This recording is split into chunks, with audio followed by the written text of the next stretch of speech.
Now, The Hunt Palmer Show. Yes!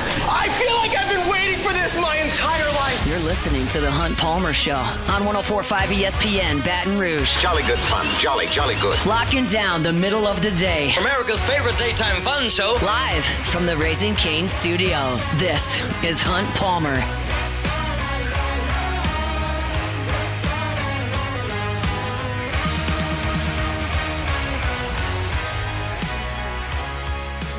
Welcome in. Hunt Palmer coming to you from the Raising Cane studio downtown in the capital city on this Monday. Hope your work week's off to a good start. Hope it was a safe and enjoyable holiday weekend for you. I don't really need to start this way, but I will. We got a lot to talk about. LSU played a football game on Saturday. I don't have it in the log to talk about for the next 2 hours.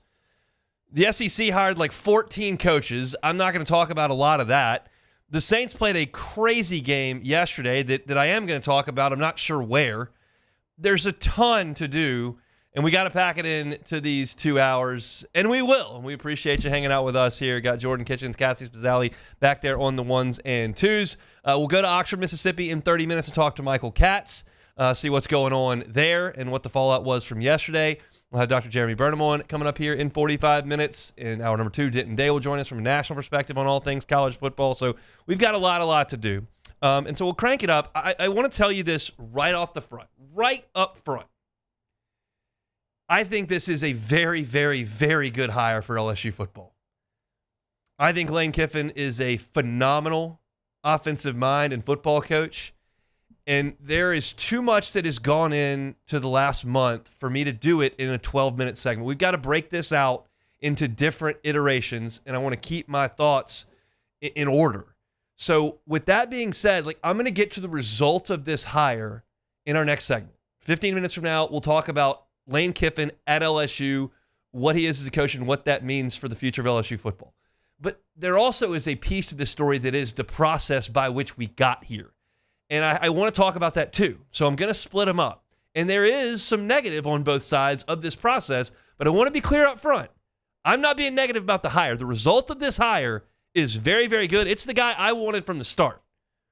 So as I kind of wind through the process and some of the things I didn't like, don't misconstrue that as Hunt saying, well, Hunt's just a pessimist. Well, the good stuff is coming, and there's good stuff here. But the result is good. The process from my end and what I know was a little bit messy on both sides, and that's part of this story. So we'll start there. This begins with Brian Kelly's exit. Scott Woodward fires Brian Kelly, okay? And then we know what happened in the days that followed. The governor got on a microphone, started saying outlandish things, and then Scott Woodward got forced out, and I didn't like the way that looked. I thought that the reasoning behind Scott Woodward's termination was disingenuous. I thought it was a little bit embarrassing for the state. I did not like that. You want to fire an athletic director because his football coach fails? I've always been good with that. But I didn't think trying to pin it on some contract and some hypothetical payment that the taxpayers were going to make to Brian Kelly was ludicrous.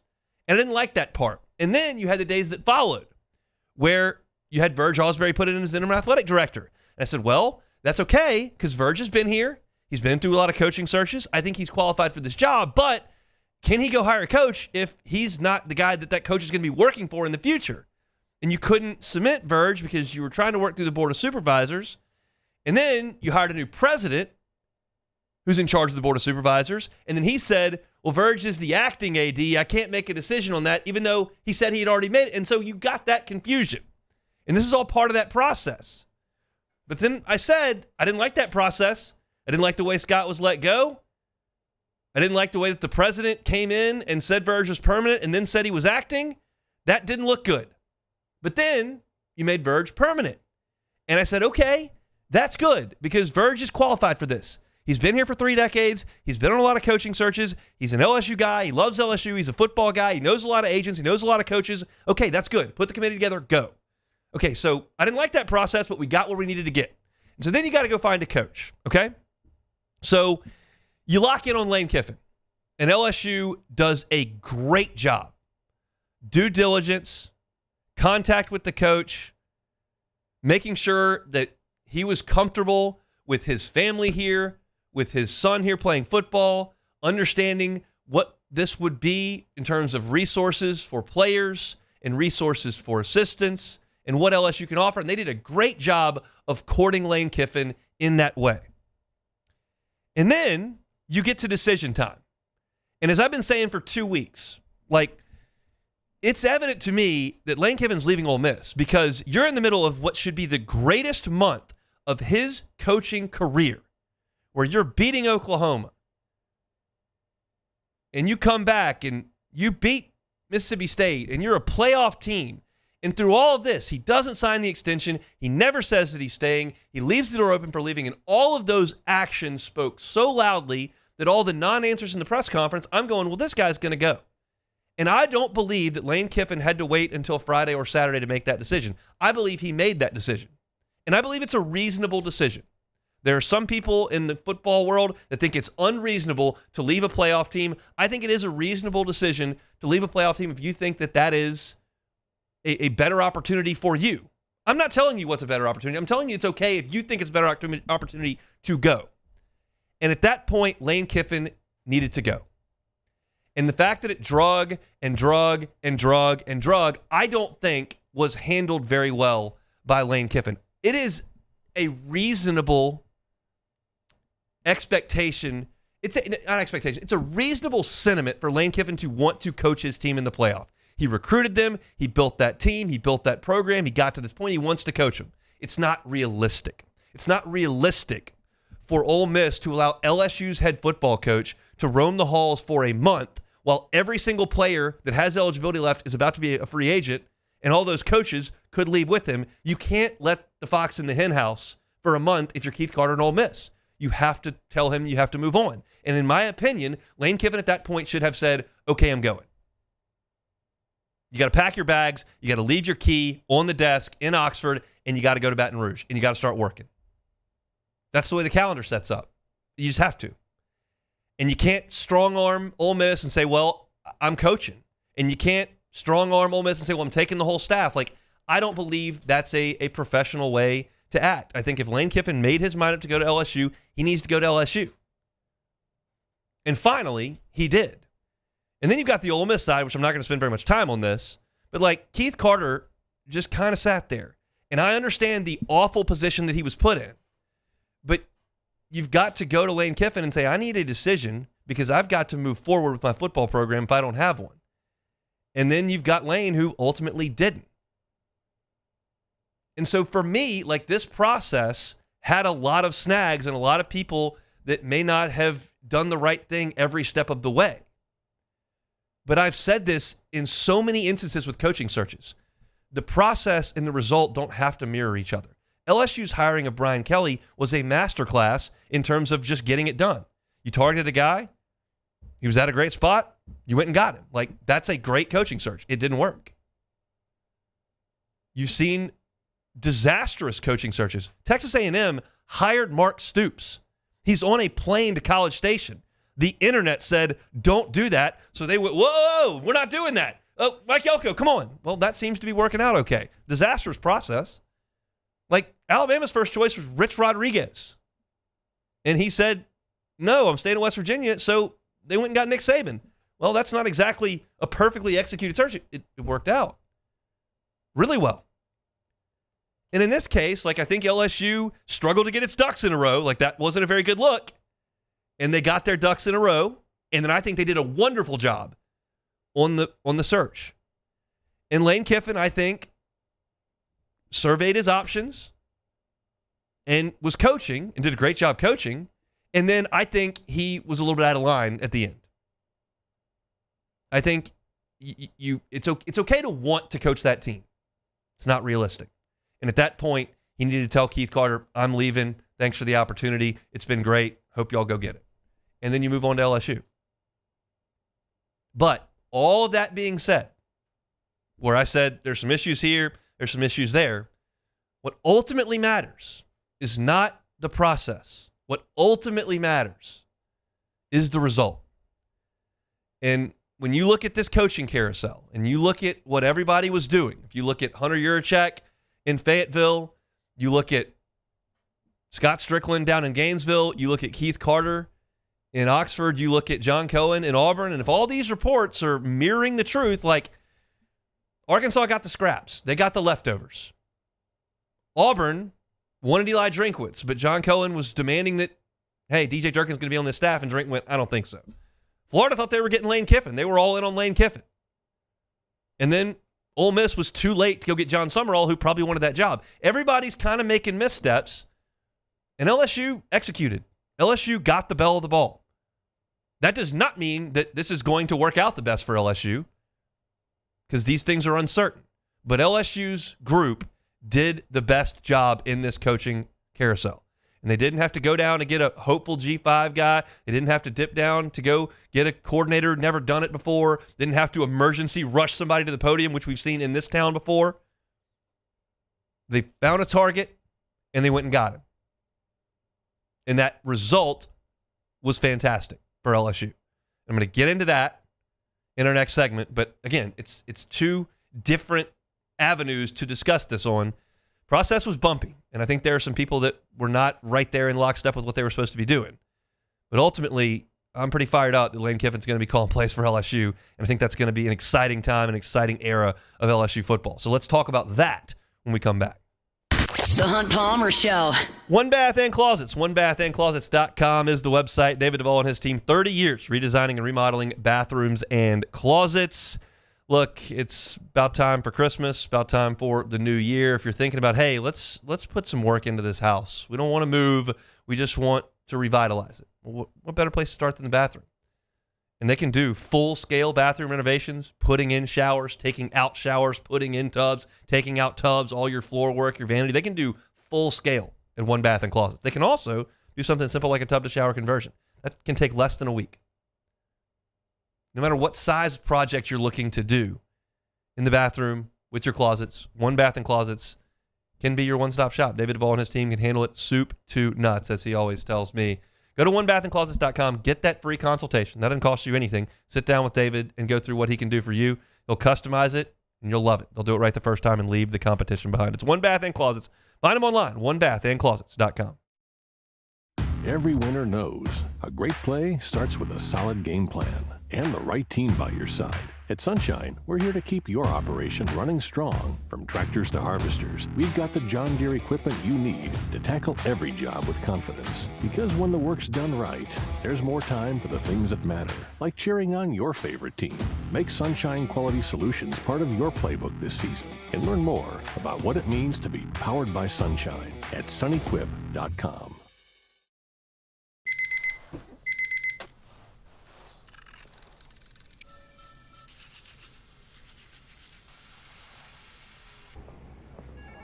Sometimes you ignore the signs, even when they're right in front of you.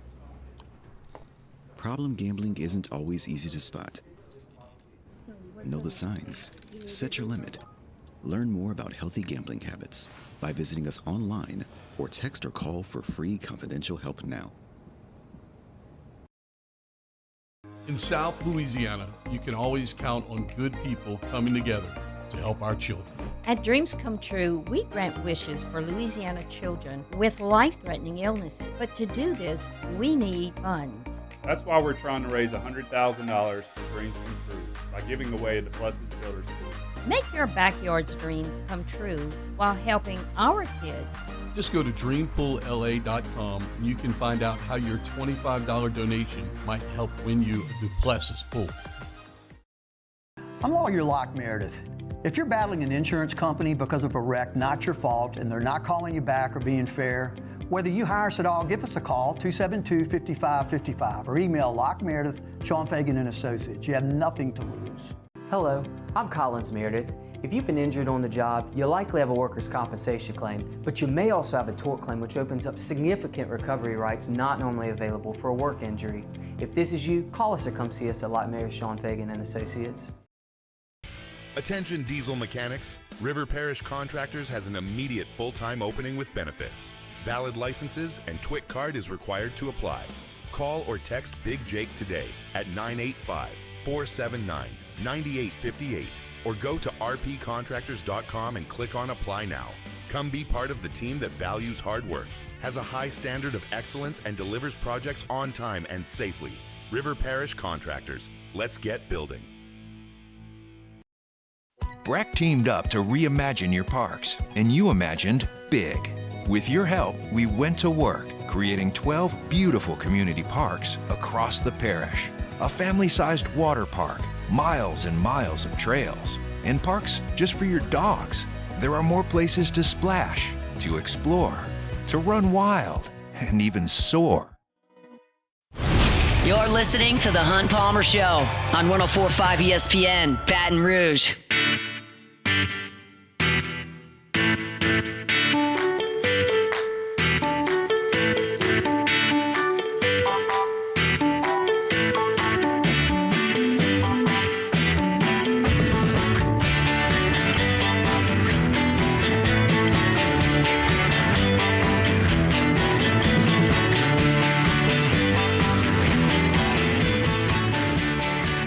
After further review today will be from South Stadium Club inside Tiger Stadium. Lane Kiffin will address the media at 3:30, so 30 minutes after I go off the air. So Matt will be on for 30 minutes from South Stadium, and I think they'll carry Lane Kiffin's statement or press conference in some capacity this afternoon at 3:30, and we'll certainly have story up at LouisianaSports.net. I'll react to all of it on tomorrow's show, but for those that are looking for word from the new head football coach at LSU, you'll get that at 3:30 this afternoon from Tiger Stadium.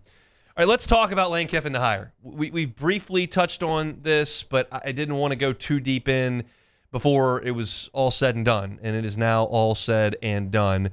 And I think this is a great, great hire for LSU. You would struggle to frame it any differently unless you just wanted to point to his exits over the years. His exits have been messy. It was messy in Oakland with Al Davis, who called him a liar. It was messy in Knoxville when he kind of left in the middle of the night there to go to USC. It was messy in USC when he was fired on the tarmac. It was messy at Alabama when he was let go for the national championship game, and it was certainly very, very messy in Oxford. So if you want to point to the end of his tenure as a bad thing for the start, I guess you could paint the picture this negatively. But if you want to look at what Lane Kiffin has done on the football field as a head coach, as an offensive mind over the last 15 years, you would have a very difficult time picking apart this hire.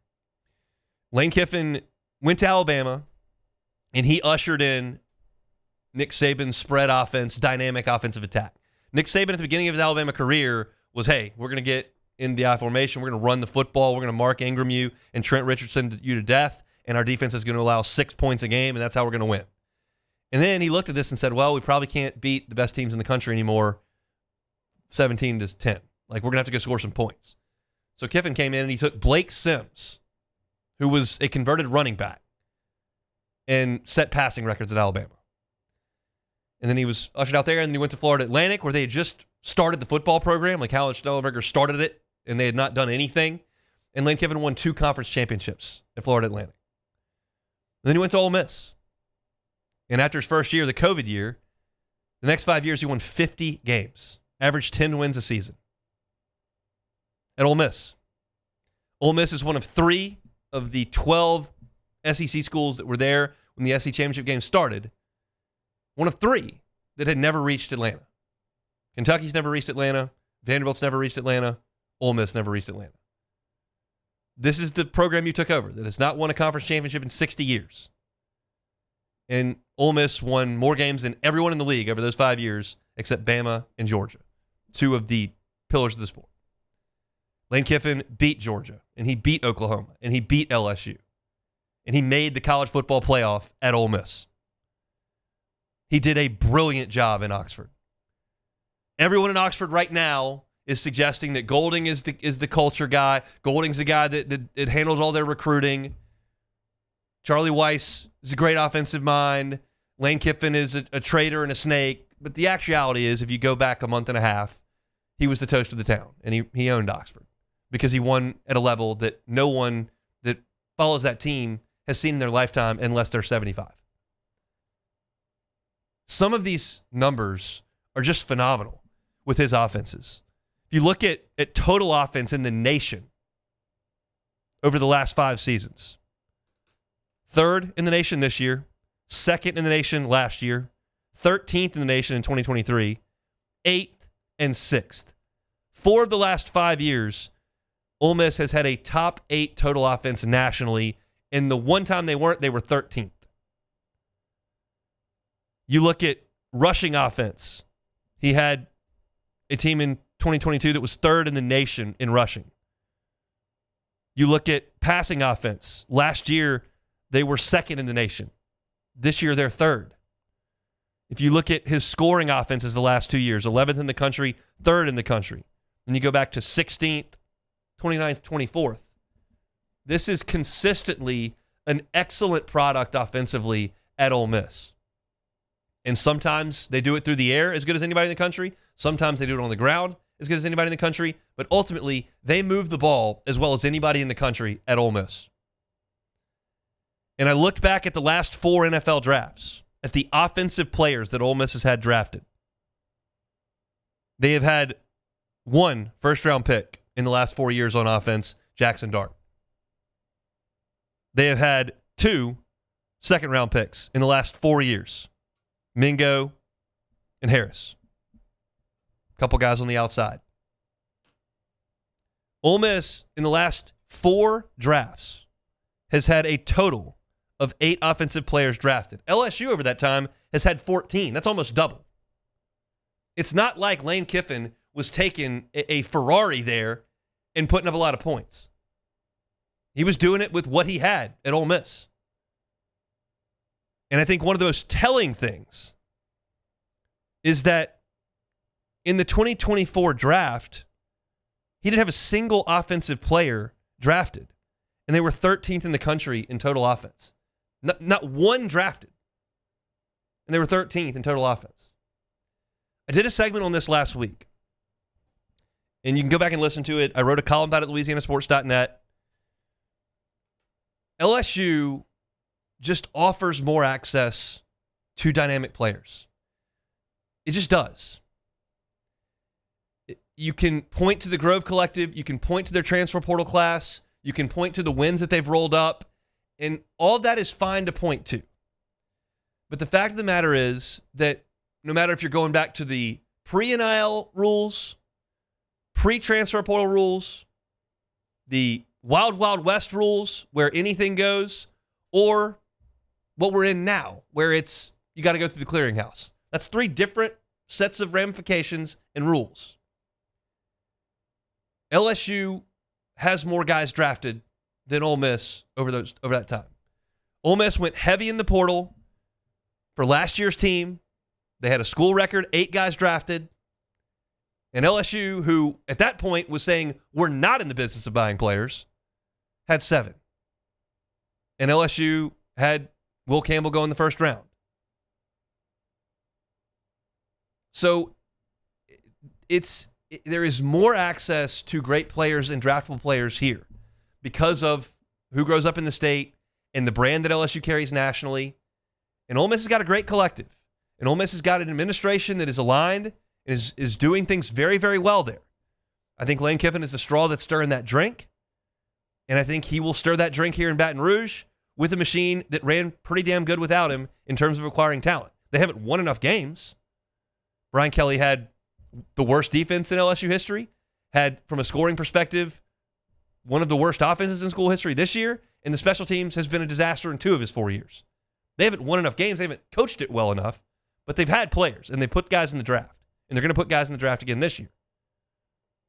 And if Lane Kiffin can put these kinds of numbers up at Ole Miss and do the things he did at Florida Atlantic to suggest that he will come here and not be able to put up elite offenses year over year over year would be quite a limb to go stand on. Be quite a limb to go stand on.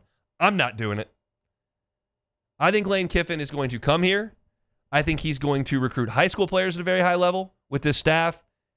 I think he's going to recruit the portal very well with LSU's infrastructure. And I think LSU annually is going to be in the top 15 in total offense as long as he is running the show. And that's half the battle. And today, we get reports that the plan is to keep Blake Baker. Well, to keep Blake Baker, it stands to reason you would keep Kevin Peoples and you would keep Jake Olson because those are guys Blake Baker handpicked. And it would stand to reason that you would keep Corey Raymond. And all of a sudden, you take a defensive staff that went from the worst defense in LSU history 2 years ago to a top 25 defense this year in the second year after that. Well, that's a pretty good foundation as far as the coaching staff goes. We'll see what comes from Oxford. We'll talk about that a little bit later. We'll see what ultimately happens to LSU's defense, because it's still very possible that Blake Baker could be a candidate at Tulane where he played to be their head coach. And then you could see a big shift in what LSU's trying to do defensively. You're not going to get Pete Golding here. He's the head coach at Ole Miss. But this feels like a very, very strong hire for LSU. And you understand that it's tough to sit here and make guarantees about a hire when you realize that LSU just took the winningest coach in Notre Dame history who's going to the Hall of Fame, and he came here and he didn't win at a high enough level at all. And you look around at some of the coaches that have been brought on. Hugh Freeze, ton of success at Ole Miss, ton of success at Liberty, goes to Auburn, epic failure. Jimbo Fisher, national championship coach at Florida State, hired by A&M, failure. Nothing's certain. Nothing's certain. But this feels like as close to a certainty on the offensive side of the football as you could have. To take a coach who has proven this at 3 different stops, who has access to this kind of talent and these resources and that athletic department and that stadium and that national brand, it's just really hard to sit here and say, yeah, that probably won't work. I'm guarded because of what we just watched and some of the other examples I just laid out. But this is about as compelling a case as you can make. I think it is a great hire for LSU. It's a great hire for LSU. And we'll hear from Lane Kiffin in 2 hours, and maybe we get some answers to some of the questions that we have. And he's certainly got his quirks. And he's certainly got a reputation. I used the line in my column at LouisianaSports.net today from Seinfeld. Elaine Bennis is a bad breaker-upper. Tells about a boyfriend that she broke up with. Bad breaker-upper. You could pin that on Lane Kiffin. He's a bad breaker-upper. But man, can he coach some football on the offensive side. And it's just very, very easy to envision the next crop of Jaden Daniels, Malik Neighbors, Brian Thomas, of Joe Burrow, Jamar Chase, Justin Jefferson, of Zach Mettenberger, Odell Beckham, Jarvis Landry. It's not one instance where you got that one group. This happens at LSU every couple of cycles. It just does here. And it's hard to imagine it not happening again here for Lane Kiffin. And when you go through the draft numbers he had at Ole Miss, where you're looking at a bunch of 4th and 5th round picks from his offenses that were top 15, top 8, top 6 in the country, and you think about what you can get here at LSU, that can be a scary proposition. And at the same time, this is a very small piece to this puzzle, but it's one that I'm going to mention here at the back end of this. Ole Miss is one of the 3 teams on your schedule the next 4 years. I know LSU fans harbor more ill will for Alabama, more ill will for Florida, maybe more ill will for A&M based on the last couple of years. That's fine. But Texas A&M is the team, and Ole Miss is the team, and Arkansas is the team, those 3 that you're playing the next 4 years. And it is possible that you have just crippled Ole Miss's football program. It's possible Pete Golding picks it up and runs with it, and they continue to bring in the players that they think they can win with, and they get an offensive staff that may include Charlie Weiss, and that things continue to hum. That's possible, but y'all know my stance on the guy next to the guy. Y'all know my stance on Tennessee baseball. You know my stance on Texas A&M baseball. You know my stance on hiring the next guy on the bench. I think sometimes that can fall apart on you. And I think there's a real chance that Pete Golding doesn't win at nearly the clip that Lane Kiffin did. As I wrote, like, if Ole Miss's stock is trading at 10 or 11 wins in a college football playoff berth, I'm going to sell that stock. That's where I am on that. So that's a look at LSU's side of things from a process perspective in our first 15 minutes, from a results perspective in our last 15 minutes. Now let's go to Oxford. We'll talk to Michael Katz, who covers the Rebels. He was there on campus yesterday. Let's get a feeling for what happened up there, what LSU is getting themselves into, and what's next up there in Oxford, Mississippi. We'll do that with Michael Katz when we come back. The Hunt Palmer Show. Highland Insurance Group, HighlandIG.com is the website, HighlandIG.com. If you have got your benefits that are set for renewal, your company, healthcare, and you're looking at that renewal rate going, what has just happened? Well, you're not alone. That's happening a lot with a certain brand and a certain carrier. Call the Highland Insurance Group and see if you can get a second option for your business. We know how important benefits are in terms of retaining employees, in terms of pursuing employees and acquiring talent. Got to make sure your benefits stack up with your competitors so that you can have the best talent under your roof. Well, if those premiums are too high or those benefits are not where you need them to be, call the Highland Insurance Group and see if they can help you out. Jonathan Carver and his team tell me they've taken a lot of phone calls throughout the month of November. Figure they will in December as well. If you're a business who's looking at that renewal premium and going, I don't think so, call the Highland Insurance Group or check them out online, HighlandIG.com. They're here in Baton Rouge. They can help you out statewide. It's the Highland Insurance Group, HighlandIG.com. At Bayou Automotive, we believe in a sales process that puts you first. We want you to experience an easy purchase with clear pricing and great service. Let Bayou Ford and Bayou Chrysler Dodge Jeep Ram be your trusted partners in finding your perfect vehicle. The crew at Bayou Automotive is going to do right by you. When it comes to choosing energy for your family and your home, make the smart choice with natural gas. You can count on efficient and affordable natural gas to keep you comfortable and reduce your environmental impact to help protect our planet. Together, we're fueling our energy future. Atmos Energy.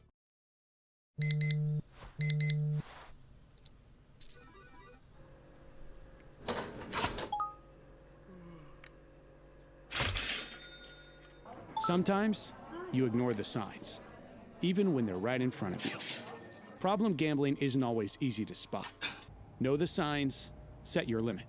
Learn more about healthy gambling habits by visiting us online or text or call for free, confidential help now. Hi, I'm Mitchell Meredith with Locke Meredith, Sean Fagan & Associates. We take great pride in educating our clients about their rights. Whether you're injured at work or while you drive, call our office at 272-5555. Knowledge is power, and you should know your rights after an injury. Hi, I'm Sean Fagan of Locke Meredith, Sean Fagan & Associates. When insurance companies have been unfair, we've never been afraid to go to trial. Fighting hard to protect your rights, we never settle a case out of convenience. We only settle when it's right for you. Whether you hire us at all, give us a call. Hi, this is Beth Serena. Welcome to my pool.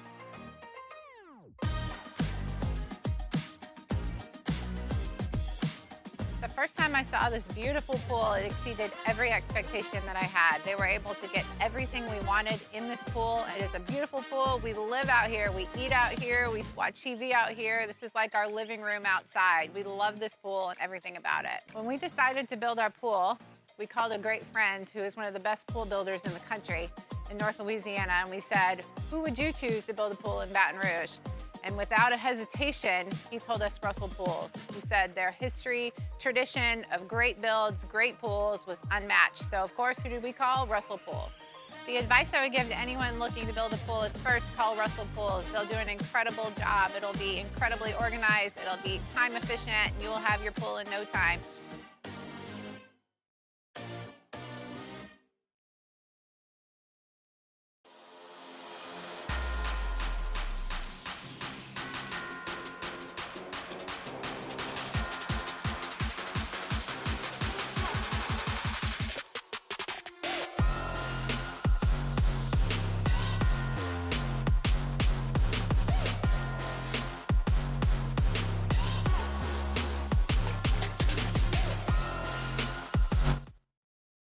This is the Hunt Palmer Show on 104.5 ESPN, Baton Rouge.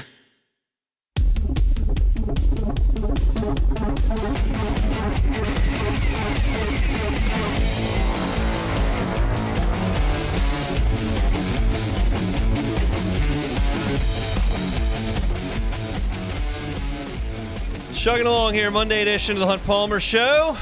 Let's go to Oxford, Mississippi. Michael Katz covers Ole Miss for the Northeast Mississippi Daily Journal. Been on the scene for the last 5 weeks. Never a dull moment there in Oxford. Joins us now on the Jim's Firearms Hotline. Michael, thanks for the time. How are you? Man, I slept 12 hours last night. I'm not going to lie. It's finally over. It's been a wild 2 days, 2 weeks, whatever time frame you want to put it in. It's been pretty insane. When did it become reasonably clear to you that Lane Kiffin was going to move on from Ole Miss? I would say probably, I would say probably Saturday, I think it was Saturday night, when the reports started coming in that he planned on leaving and that he still wanted to coach the team through the playoff. And then, of course, the reports that if they didn't let him coach the playoff, that he would take his offensive staff with him and leave the cupboard kind of bare at Ole Miss. That's when it kind of, at least in my eyes, reached the point of no return. So was that the sentiment of the fan base? Was there still hope, even after the game against Mississippi State when he didn't commit and that contract extension had been there for a while and the rumors had been swirling for 3 weeks, it felt like there was still a chance that emotionally he could decide he couldn't step away? Yeah, I mean, we did this in 2022 where it was signed, sealed, and delivered for Auburn until it wasn't, right? That was a spur of the moment change that happened right as everybody thought it was kind of over. So I guess there was always maybe that little glimmer from fans and people associated with the program, but I guess as it, and especially after the game too, because obviously we had to ask about it, and he got emotional talking about it and talking about his father and how he wished he could have his guidance right now, and how he said he was going to talk to Nick Saban and Pete Carroll, two of his mentors, about next steps and what to do, and how this was a really hard decision for him. And so I think when you hear those sorts of things, it seems like there's a possibility still, right? But then as things kind of unfolded on Saturday night, when we were under the impression that we were going to have the quote-unquote announcement on his future, when we didn't get that, and then reports started coming out about the meeting, and the holdup being that Lane wanted to keep coaching throughout the playoff, and that he was pretty upset that Ole Miss wasn't going to let him. I think that's when the hope was kind of out the door. But I do think there was at least a glimmer after the Egg Bowl that maybe the emotional moment would potentially win out this time. And so on Saturday, because the Egg Bowl was Friday, on Saturday they're supposed to have that meeting. It gets bumped back, and then we realize that the meeting's gone nearly 4 hours. What is your understanding of the tone and messaging of that meeting and where things were kind of left between Lane Kiffin and Keith Carter?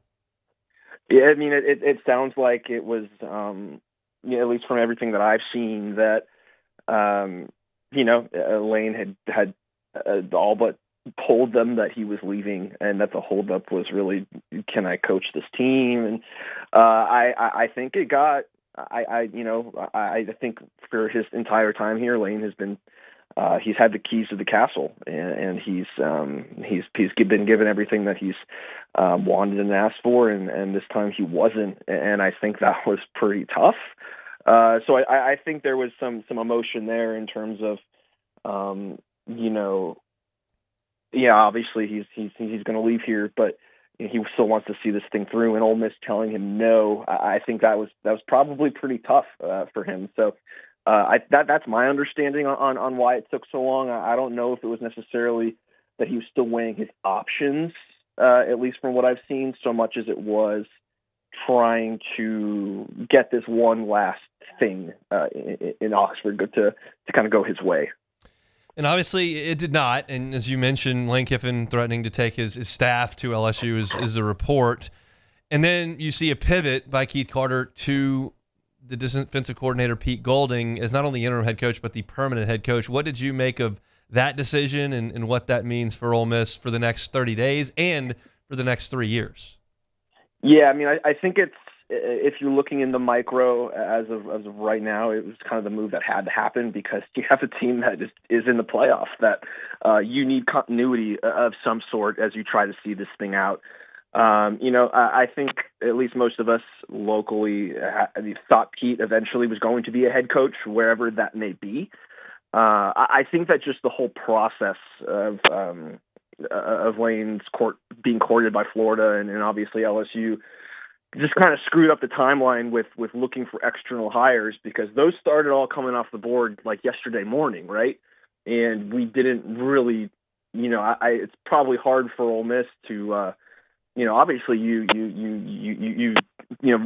go through some candidates, but there's still that hope that Lane's going to come back. So I think they were kind of behind the eight ball a little bit in terms of the external look. So I think that just in terms of for this year, think Pete makes a lot of sense. I mean, they'll run through a wall for that guy. He is a football guy. Players love him. He's an elite recruiter, and so I think that's one thing. For right now, that's good. But I think we all assumed he would be a head coach at some point. I think it probably happened a little bit sooner than we thought. But there's precedent for for guys getting taken, losing their coach, and then not interim, but a guy on staff gets elevated and it works out. So I think that's the hope here. And Pete's committed to Ole Miss. He loves Ole Miss. He's really loved it since he's been here. So I think that goes over really well with the fan base too, just kind of given how the Lane Kiffin era ended here. Do you have a sense of Charlie Weiss Jr.'s future? We know that he got on the plane from Oxford and was in Baton Rouge last night. I saw some reports that there is potentially a door open for him to go back. What do you feel like the likelihood is there? We know everything's fluid, but how do you feel about it? Yeah, I mean, I again, the initial reporting that was like you get on this plane or you're not ever coming with, which, that was, again, another wild twist and turn to this whole situation. But I know, obviously, he did get on the plane. But no, I saw the report, too, that there's the opportunity to come back. I think it's partly, going to be, and he has to probably make this decision sooner than later because Ole Miss has got to start getting his ducks in a row for the CFP and whatnot. But honestly, I could see it going either way. I mean, obviously Lane is really close with Charlie Weiss. They've been together before. But at the same time, I think he's pretty loyal to his players here too, and I wouldn't be surprised if he wants to see this thing out. So I could see it going either way. I do not think it's a done deal that he's going to go to LSU. I know that the plane, the optics of that, make it look that way, but I could see it. I could see him coming back to Oxford in some reality. How do you think Keith Carter handled this situation for the last 6 weeks? I mean, it was not going to be a winnable situation in terms of, listen, you are facing the reality of losing the best coach in your modern history. There's no question about what Lane did here. There's 11 10-win seasons in Ole Miss history, and 4 of them have come in the last 5 years under Lane Kiffin. There's no questioning, the work that he's done here. But I think that, I know there was a national conversation about, well, you should let Lane coach the playoff. He built this thing.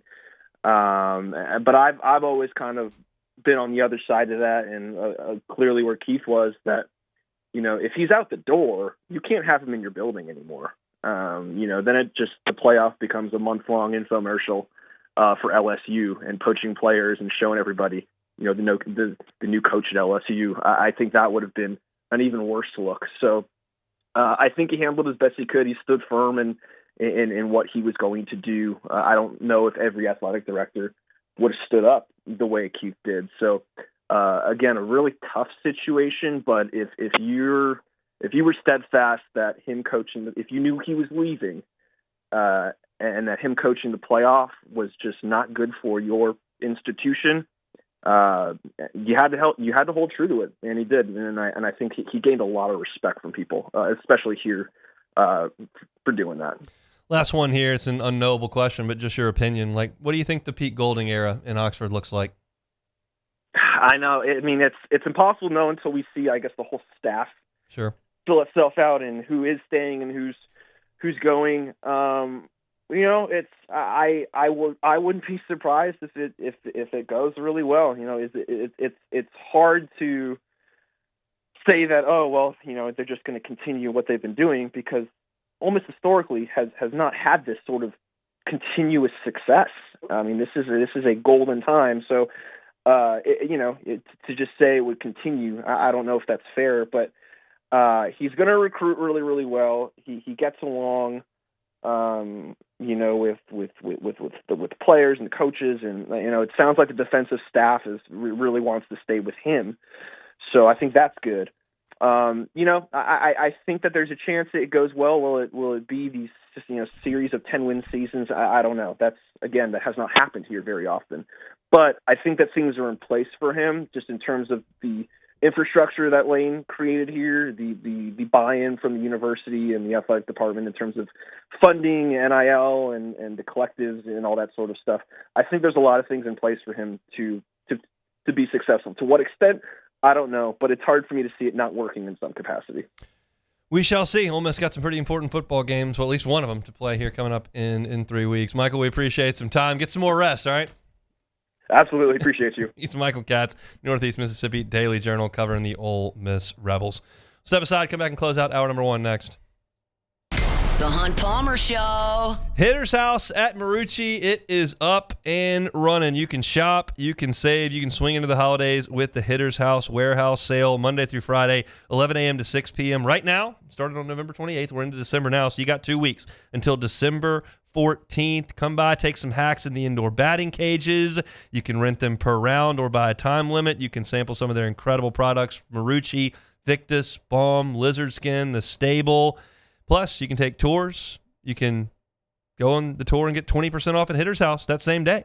For more information and the tickets to the campus tour, you can find them at maruccisports.com/campus-tour. That's maruccisports.com/campus-tour. It's the Hitter's House at Marucci now until December 14th.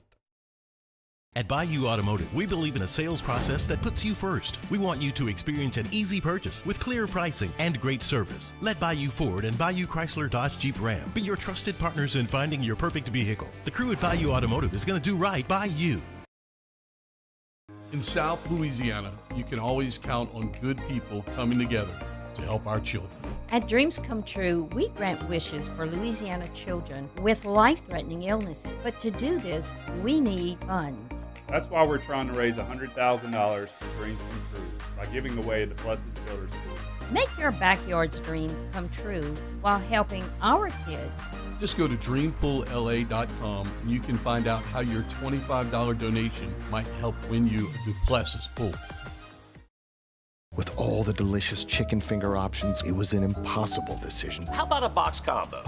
Good. Now what can I get for you? No, I want a Caniac combo with extra cane sauce, no slaw, 2 extra toast, and a half sweet tea, half lemonade. Celebrate the holidays with Raising Cane's chicken fingers. One love. When you can't rely on technology, you can rely on Mountain Cold Refreshment. Dave's back on. Coors Light. Choose chill. Lockmeyer, Sean Fagan and Associates has won for our clients over $175 million over the decades, but our greatest success is our clients who have chosen and trusted us to help them. Whether you hire us at all, give us a call. You've got nothing to lose.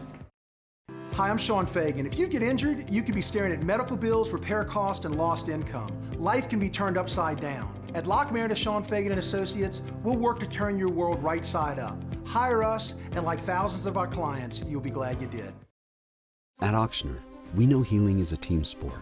That's why we've partnered with world-renowned orthopedic surgeon Dr. James Andrews to create the Ochsner Andrews Orthopedics and Sports Medicine Institute. Whether you're a professional athlete or a weekend warrior, our team of specialists are dedicated to getting you back in the game. So whatever your reasons are for reaching your personal best, we've only got one: you. Ochsner Andrews Institute. Long live you. Men, age is just a number. Don't let it dictate how you feel. Goodwood Men's Sexual Wellness has anti-aging services that can help you look and feel your best. Visit yourgoodwood.com and discover a renewed sense of vitality. At Bayou Automotive, we believe in a sales process that puts you first. We want you to experience an easy purchase with clear pricing and great service. Let Bayou Ford and Bayou Chrysler Dodge Jeep Ram be your trusted partners in finding your perfect vehicle. The crew at Bayou Automotive is going to do right by you.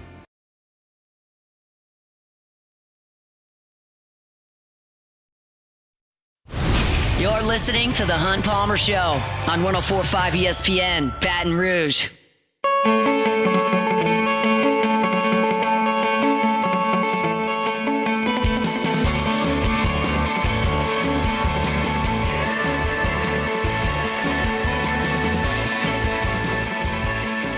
Closing out hour number 1 here on this busy Monday. It's time now for Sports Health, presented by Ochsner Andrews Orthopedics and Sports Medicine Institute. Bring on our friend Dr. Jeremy Burnham from Ochsner. Doc, how are you? Hey, I'm doing great, hon. How are you doing? Doing quite well. I have a big picture question, not specifically about any one player here. LSU's had a lot of injuries over the last 3 weeks of the season, and one of them that has been lingering is Whit Weeks. And we talked to him last week, and he said he had a broken foot, but basically broken ankle that they were referring to as a bone bruise, but he said it split in half. And he was talking about how he could come back and play 15 snaps, could come back and play 30 snaps, and putting that like pitch count load on any injured football player. Is that generally speaking because that's all that someone can handle, or you're just trying to reduce the risk of a re-injury at that point? Like I realize y'all advise folks time to time. What's the theory behind the quote-unquote pitch count there for a football player? Yeah, I mean, I think it's a lot, like nowadays it's a lot about load management, you know? So in the old days, maybe you would just tell somebody, okay, sit out 6 weeks and then come back and see us or something like that, right? And that's really not what we do with sports medicine at a high level, and certainly LSU sports medicine team is very high level. And so, you know, what we try to do with the athletes that we're working with is we're trying to figure out how quick can we get them back, and it really ends up being a progressive thing. And so you are looking at load management. Okay, we're going to plot this out over the next 4 weeks, and we're going to let you get 15 plays, then 30, or we're going to let you play a quarter and then 2 quarters. And so it's all about trying to optimize healing, but also understanding there's a timeline associated with sports medicine and trying to get people as much participation as possible. How customizable is that injury to injury, person to person? Because I was imagine like most people want to get back to doing the things they do, and you probably have to hold them back a little bit. Like, is it hard and fast on a lot of things? If you've got this injury, that's got to be your time period, or you just kind of just see how the patient's progressing? It is very individualized. Yeah. And so, I mean, it's position specific. Obviously, sport plays a role. What grade are you in? Is this your senior year? Are you in college? You know, what are you trying to do next year? Are you trying to go to the combine? I mean, all of these things play a role. And then imaging and diagnostic tools and ultrasound, MRI, all these things have gotten so much better that we're really able to dial in the extent of somebody's injury and customize their return to play plan according to what they're trying to do and what their specific injury is. And, you know, everybody always wants like hard and fast rules. And really what I tell people now is there's not really, you know, a cookbook for this. This is we're adjusting everything to that specific patient situation. Very cool. Dr. Jeremy Burnham is our guest here from Oxnard. I know you want to give a shout out to a couple of teams that are still rocking and rolling in the playoffs. Yeah, hon, I think, look, this is going into the semifinals of the playoffs, and I'm always so impressed with the teams that we take care of. When you see these high school players out there giving it their all this many weeks into the season, right? Everybody's getting banged up. Everybody's got some kind of ache and pain at this point. Shout out specifically Dunham High School and Plaquemine High School still in the hunt, you know, super proud of them.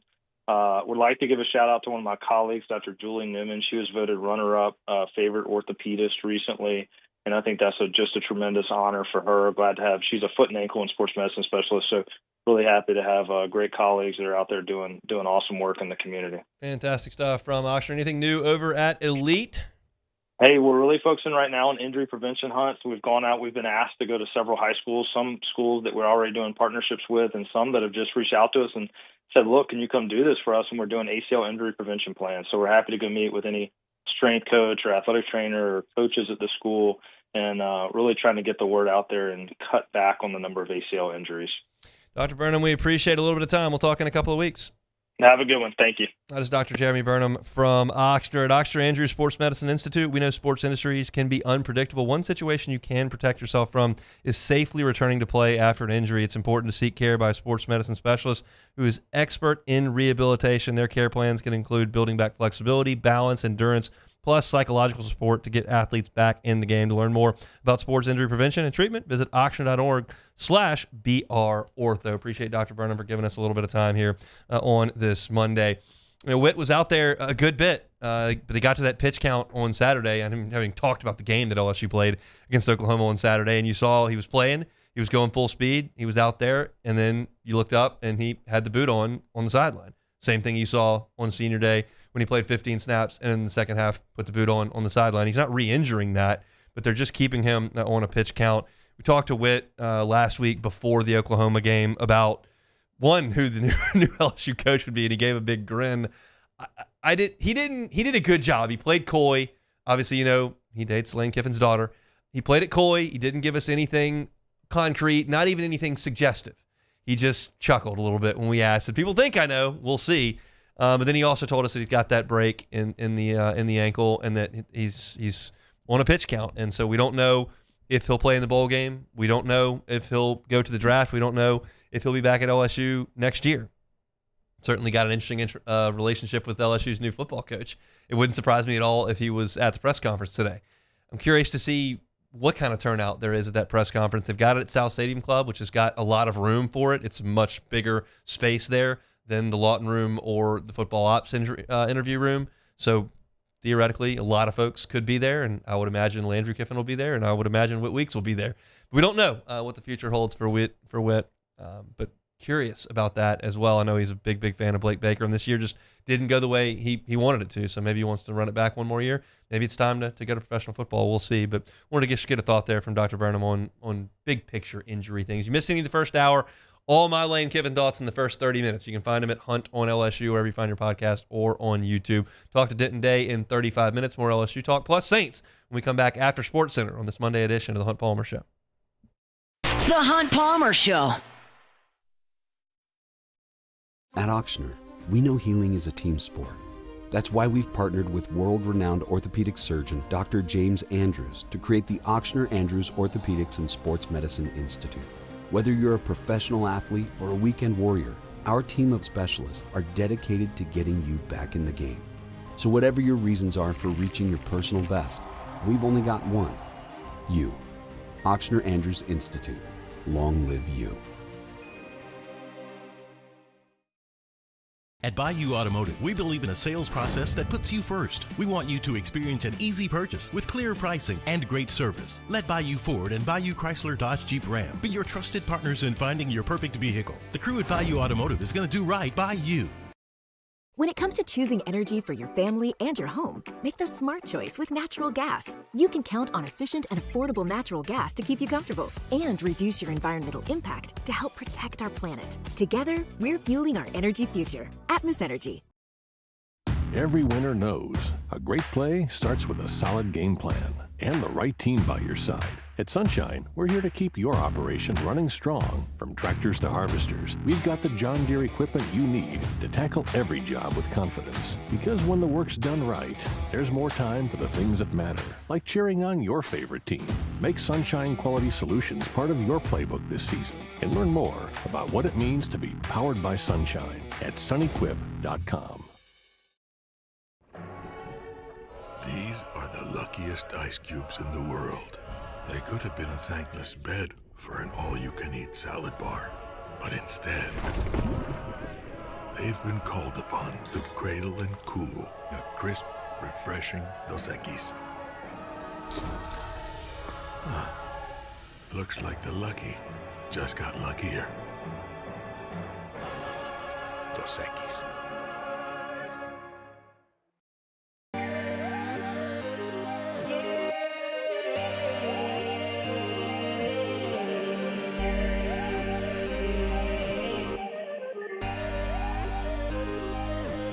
You gotta believe in a dream. Believe. You gotta believe in a dream. Believe. You gotta believe. My whole team on wild. We typically think of stress as being bad for us. At Our Lady of the Lake and LSU, we are researching how certain types of stress, such as exercise, can be good for our immune health. By studying people under extreme stress, such as athletes, astronauts, service members, and first responders, we're learning how to improve the immune health of everyone. That's the power of research. That's the impact of champions. Together, we roar. I'm Gabrielle McLeod on behalf of the Louisiana Propane Dealers. I have spent hundreds of hours preparing for scholarship competitions. That preparation paid off when I won the Fitness and Talent Awards along with the title of Miss Louisiana. The Louisiana Propane Dealers are also pretty talented and want you to be prepared for when the power goes out. Visit LouisianaPropane.com to find out about propane generators and other safety tips. Louisiana Propane, it truly is the fuel for our future. ED, low T, or simply seeking to optimize your health and performance? Goodwood Men's Sexual Wellness offers a range of discreet services to address your specific needs. We empower men to reclaim their health and confidence. Visit yourgoodwood.com.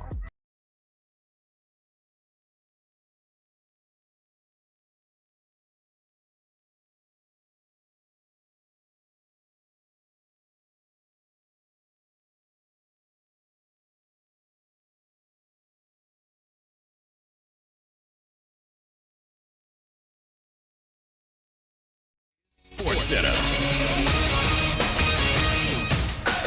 I'm Christine Lisi. On Monday Night Football tonight, the streaking Patriots host the Giants, 8:15 Eastern on ESPN, with second-year quarterback Drake May helping lead the way. New England's riding a 9-game winning streak. Boston Globe Sports Report host Ben Volin. Not only has he made a tremendous jump from year one to year two, but even in season, he leads the league with a 71% completion percentage. He's pushing the ball down the field, averaging 8.9 yards per attempt. He's number 2 in passer rating. He's only thrown 5 interceptions this year. He's running the ball effectively. He's a weapon with his feet. Ben Volin on Clinton and Friends. Injured Patriots offensive linemen Will Campbell and Jared Wilson both out tonight. New York rookie QB Jackson Dart back from a concussion. Lane Kiffin's contract with LSU includes the unique clause that the coach will receive a payment equal to the amount he would have gotten had he remained at Ole Miss the rest of the season and coached in the college football playoff, according to a term sheet obtained by ESPN. James Madison's Bob Chesney set to sign a 5-year deal to become the new coach at UCLA, reports ESPN's Pete Thamel.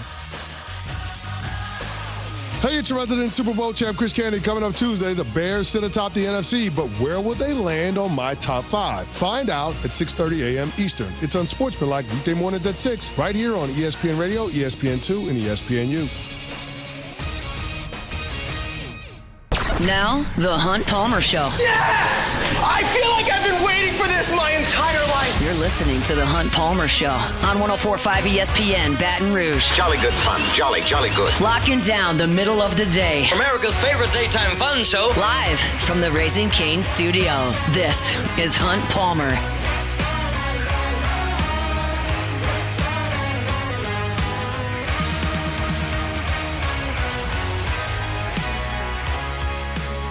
Hour 2, Monday edition of the Hunt Palmer Show, 104.5 ESPN, Baton Rouge. LSU's got a new head football coach. You will hear from him in an hour and 30 minutes. Lane Kiffin's introductory press conference coming to you from the South Stadium Club in Tiger Stadium at 3:30. I would imagine that will be on time. A lot of football press conferences are not on time. Generally, that's because they follow a practice, and those are never on time. And Lane Kiffin was supposed to have meetings all weekend with Keith Carter, and none of those ever happened on time. But I think he'll be on time today. Matt Moscone will be doing after further review for us at the South Stadium Club as well. He'll crank things up at 3 o'clock. When Lane Kiffin gets to the microphone, you'll hear some of that. And that's all we're talking about here on 104.5 ESPN Baton Rouge today. It's the story of the sports world. And so let's continue. I gave my thoughts on LSU's process to get to this point at the top of my show.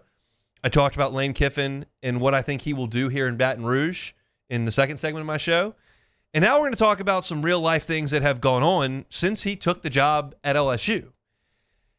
He got to Baton Rouge, gave Verge Ausberry a big hug, got in the car, police escort to LSU football ops. And when he got there, Michael Caldwell of WBRZ was there, and he shot some video. You saw Lamar Brown was there. You saw Braden Allen, who is an Oklahoma-committed wide receiver from Lafayette, who decommitted yesterday and was meeting with LSU's head coach yesterday. That should be a fairly significant indication. You saw Frank Wilson was there. You saw Blake Baker was there. And so you started to see Lane Kiffin actually hitting the ground running here. There's no time to look around for a house or figure out where you're going to get your po' boy from. Like, it's figure some things out, because in this calendar, you understand signing day is now, you can count down the hours until ink can hit the paper from right now where I'm sitting. So that's important. And as we know, like, since Brian Kelly got fired, LSU has had 2 decommitments. Just 2. That's it. Frank Wilson and the staff that's here has done a great job of keeping LSU's class together. Now, keep in mind, staff changes could come in the next couple of days. there could be more defections. I would bet that there will be. I'm not here to give you names. I'm not the recruiting beat guy. But that's just the nature of the beast, right? You get close to signing day, you realize that some position coaches won't be around, especially if Lane Kiffin's bringing some offensive staff. LSU's offensive staff could be shaken up. Like, you don't know. But we know some things that have happened. Lamar Brown met with Lane Kiffin, reaffirmed his commitment to LSU. Richard Anderson, 5-star, defensive tackle. Carr said, I'm shutting down my recruitment. I'm signing with LSU. Well, those are the two biggest players in LSU's class, both Louisiana kids. Lamar Brown's the number 1 player in the nation. If you look at ESPN, top 5 by Rivals in 24/7. Richard Anderson, number 1 defensive tackle in the country by the 1-3 composite, number 2 by Rivals, top 15 player in the country. Those two guys from the state of Louisiana, pretty big draw to come, Baton Rouge, to recruit guys like that. They said, we're in. You look at Braden Allen. Braden Allen was a Tulane commitment, was in an Oklahoma commitment, 6'1", 4-star receiver. Everyone's kind of pegging him to flip to LSU. Another Louisiana player. And then you start to look at Ole Miss's class. And the one defection that most people are highlighting to this point is J.C. Anderson. J.C. Anderson is the number 11 tight end in the country, 6'6", 230 pounds. It's a guy that is from Decatur, Illinois, that decommitted. Joe Cox, who's the tight ends coach at Ole Miss, was on the plane with Lane Kiffin. He was in the building yesterday. That's a guy he's got a great relationship with. Feels like that flip could be coming. And I think it's going to be interesting to see how the staffing decisions play out, because I don't expect to hear a lot on that front from Lane Kiffin today at the press conference. That's a guess on my part. I don't think he's going to lock a lot of things in that press conference. I think he'll leave doors open for Ole Miss staffers to come here. I think he'll leave doors open for LSU staffers to come here. It just makes sense to do that, right? It makes sense to leave the door open for your Ole Miss staff. There were reports yesterday that, hey, if you don't get on the plane to come with me to Baton Rouge, then you're not coming to Baton Rouge. You won't have a job. Like, there are reports on that. I can't confirm it. There are reports on that. So some guys got on the plane. Joe Cox got on the plane. Charlie Weiss Jr. got on the plane. Now you hear from the Ole Miss side, well, Charlie Weiss might come back to coach the playoff, and maybe he comes back in a full-time capacity. Like, I think a lot of doors are going to be open. I think Lane will leave some doors open for Ole Miss assistants, and I think he will leave doors open for LSU assistants, because the second you sit up there and slam doors on LSU assistants, you may lose some commitments. You may not get some signatures on signing day coming up in 2 days. And I realize that's a little bit playing possum with high school players, but that's the way that this game is generally played, right? There are times where ink dries and then position coaches move on. It happens every year. So I don't think you're going to hear that from Lane Kiffin today. Yeah, this is my offensive coordinator. You could hear a defensive coordinator. He may say Blake Baker is going to be our defensive coordinator here, like that, because that's been reported by Matt Zenith at CBS, been confirmed by various other folks that cover college football. The thought is that Blake Baker is going to be LSU's defensive coordinator if he doesn't get a head coaching job. We know his alma mater's head coaching job is open. That's Tulane. And we'll see. Here's my thing as an LSU guy, paying attention to the LSU staff and hoping that Blake Baker's LSU's defensive coordinator next year. And I want that. I think most people are on that page. He took over the worst statistical defense in LSU history 2 years ago. LSU this year, top 25 defense. I think that you look at what he's done to take it from just absolutely awful to mediocre last year to a good defense this year. They didn't play well in the second half against A&M. They didn't play well against Lane Kiffin. They were on the field too much. But they had a good year defensively, and I would like to see him back. So my hope is, as I look at Tulane, I look at what Tulane has had success with. Tulane had success hiring a veteran, longtime head coach, Willie Fritz, come in and help, and he did. And he moved on to Houston. And they went to a sitting head coach, not a veteran, but a sitting head coach in John Summerall from Troy, come do that. So to hire Blake Baker would be to leave that mold. Now, I don't mean to suggest that I don't want Blake Baker's career to flourish, because I like Blake Baker a lot. He's been awesome to me in the short interactions that we've had doing doing pregame interviews, but you hear the players talk about him. You see the work that he's done. He feels like an important piece to the foundation of this program right now. And it feels like if you were to lose him and you had shakeups that were significant on the defensive staff, that would be difficult because Lane Kiffin is going to run this offense. He needs help on the defense. When he got to Oxford, that defense was awful. He got Pete Golding to come in, and things got better. And as I've talked about, when it comes to staff situations, when you hire Ed Ogeron and you hire Brian Kelly, you're dependent on coordinators on both sides of the ball. Those guys are not coordinators. They don't have a system that is theirs. They need coordinators. And so Ed Ogeron, when he loses Joe Brady and Steve Ensminger, he doesn't know where to pivot. He goes to Jake Peets. When he had to hire Matt Canada, and that didn't work, it wasn't any good. And then when David Randa left and he couldn't find anybody, so he went to Geronte Jones. Like, both sides of the ball you're trying to juggle. Brian Kelly, same thing here. Well, with Lane Kiffin, you got the offense licked. I want Charlie Weiss to come to LSU because those two guys have worked so well together. Charlie Weiss calls the plays. Lane Kiffin's got a lot of input on the headset. But Lane Kiffin's offense is going to be Lane Kiffin's offense, and he can run that offense. I don't have to worry about that. The defense, he's not going to handle. And Blake Baker's got this LSU defense playing with effort, executing far better, and they played well pretty much all year. So that's a guy you want to keep around, and I think that him keeping that staff around is going to help you keep this recruiting class around, and you've really got a pretty solid foundation really early on in what kind of felt like 3 weeks ago was going to be a massive transition. When I looked at Brian Kelly being fired, and I considered a new coach coming in with a whole new staff, you think about a recruiting class cratering. And you think about having to go hire a staff and maybe missing the transfer portal window and like a lot of things that could happen with as much talent as is leaving this LSU roster. And there is a lot because of how much they spent in the transfer portal this past year. Seeing a foundation come together as quickly as this one might is a little bit surprising to me in a very pleasant way. In a very pleasant way. So again, Lane Kiffin speaks in an hour and 15 minutes. I don't think you're going to hear a lot of concrete answers on position coaches and coordinators. If you do, I'll be pleasantly surprised and we'll report on it and we'll talk about it.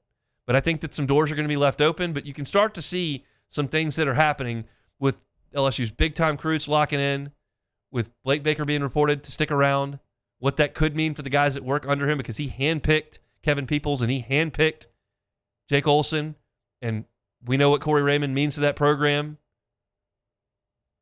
All of a sudden, like that side of the ball, which is the question mark under Lane Kiffin, becomes pretty solidified, and you can really push off the dot. That's exciting. A new coach brings a lot of excitement, and that's very, very natural, and this one absolutely should based on the success he had at Ole Miss. But that's just based on the past.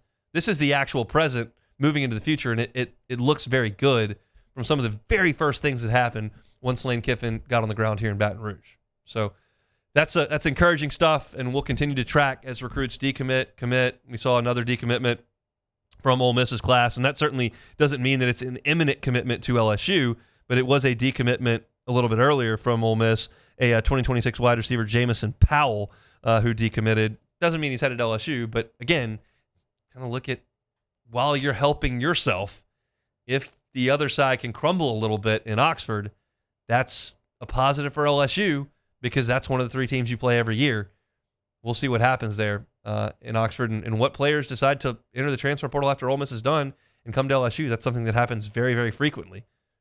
But they've got some continuity in that coaching staff as well with Pete Golding hanging around. A lot of moving pieces. It's very fascinating stuff, and we'll certainly talk about it all. We'll chat with Denton Day from a national perspective on all this when we come back in 15 minutes. Come back with more LSU Lane Kiffin talk next. The Hunt Palmer Show. Swing Easy Golf Club in Baton Rouge. Swing Easy, GCBR.com is that website. And go by and see them. If you're a golfer, whether you're a scratch player or you're just picking up the game, it's a great place to go and work on your game. You don't have to play golf for 5 hours at a course somewhere in town. You can play 18 holes on the simulator in an hour and 15 minutes. You don't have to go find a driving range where it might be cold or it might be wet or it might be getting dark after work. You can find a controlled environment where where you can hit shots and get real-time feedback on your carry distance, on your ball speed, on your swing speed, where your club face is impacting the ball. They've got a slow-mo video of that. It's a great place to work on your game, again, whether you're a great player or you're picking up the game. So if you're looking for a spot that has a controlled environment, personal simulator setup, also got a couple beers, seltzers, glass of wine if you want it. Swing Easy Golf Club is a great place to go and work on your game. They're on Segan at Perkins at Swing Easy Golf Club in Baton Rouge. You can find them online, swingeasygcbr.com. Attention diesel mechanics. River Parish Contractors has an immediate full-time opening with benefits. Valid licenses and TWIC card is required to apply. Call or text Big Jake today at 985-479-9858 or go to rpcontractors.com and click on Apply Now. Come be part of the team that values hard work, has a high standard of excellence, and delivers projects on time and safely. River Parish Contractors. Let's get building. 104.5 ESPN Baton Rouge and First American Bank and Trust bring you the Heart of the Game Award, recognizing student athletes who deliver when it counts. Nominate your game day standout at 1045ESPN.com by the 21st. We'll choose 5 male and 5 female finalists, and then it's up to the fans to vote for the winners. Each winner gets a $250 gift card, a custom award, and the spotlight they've earned. Presented by First American Bank and Trust, a banking tradition since 1910. I'm lawyer Collins Locke Meredith. Among the most important factors to consider when you're hiring an injury attorney is trust. You trust your attorney will put your interest first, treat you with respect, fairness, and honesty. You trust them to be there for you when you need them.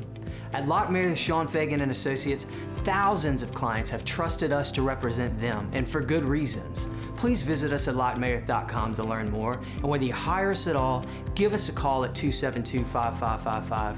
You have nothing to lose. My father, J.B. Falgu, had a vision of growth for First American Bank and the communities we serve. The bank's foundation was built on his legacy of compassion, loyalty, and dedication. Through his years of leadership, First American has prospered to heights even J.B. could not have imagined. I know my father would be extremely proud of the customer service and financial stability that First American provides to Southeast Louisiana. We continue to thrive because of the legacy of J.B. Falgu. Today, we are shaping tomorrow. We are researching how extreme stress impacts the immune system, from trauma victims to athletes and even astronauts. Our work is leading the way in sepsis treatment, saving countless lives. We're unlocking the mind with music in exciting new ways. Our Lady of the Lake Health and LSU are improving the health of our state. That's the impact of champions. Imagine the impact we'll have on the future. Together, we roar. Looking for cleaner energy? Propane is energy for everyone. And when you're cooking with clean, affordable propane, you're cooking with gas. In the wintertime, nothing heats a home like Louisiana propane. And when you need hot water, propane's got you covered. Oh, and you won't regret that propane generator when the power goes out. I'm Miss Louisiana, Gabrielle McLeod, and to find more information and to find a propane... This is the Hunt Palmer Show on 104.5 ESPN, Baton Rouge.